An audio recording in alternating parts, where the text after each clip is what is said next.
Hello, and welcome back to another episode of Dirt Path Exploration. Today we traveled to Kensington, Minnesota to take a hike and visit Kensington Runestone Park. The hike we took was approximately 1.6 miles in length and took us about 35 minutes to complete.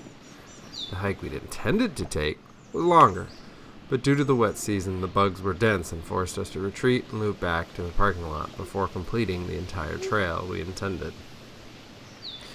Trails were wide in the shared horse paths and narrow footpaths within the hiking areas specifically. The horse paths had enough width that periodic sun passed through the canopy, whereas the strictly hiking trails were quite shaded, but in parts were open slightly to the lake and allowed a cool breeze to come off the water. We were fortunate enough to see wildlife while out on the hike, even in its abbreviated form. There are numerous trails in Runestone Park, and quite a bit of them are horse-friendly trails, with offshoot trails that are specifically for hiking. We took the trails that were within the stretch of land between Eng and Star Lake, where the hiking paths and horse trails dance between themselves, allowing for some real freedom to explore the park in this area.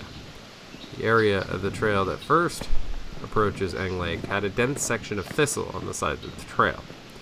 It didn't overhang the trail or cause significant concern. I just had to keep reminding my little hikers to not touch it, as it was spiky and it would hurt them. The trail meanders around, peeking out at the lakes a couple of times before heading back to the parking lot. The vast majority of the trail is in the woods, which is a pleasant forest walk.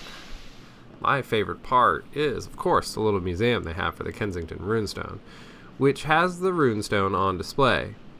It's a little bit from where we took the hike, but there is a nice bathroom and a well-kept and clean museum that has a good bit of history on the runestone, the family who found the runestone, and connections between the Scandinavian and Minnesota histories.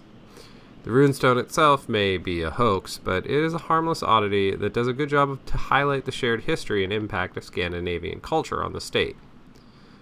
I'd always heard it talked about as a kid, specifically in reference to why the football team was named as such, so it was cool to finally see the site and actually see the Kensington Runestone.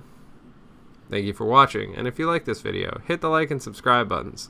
Also, don't forget to let us know your favorite trails in your local area.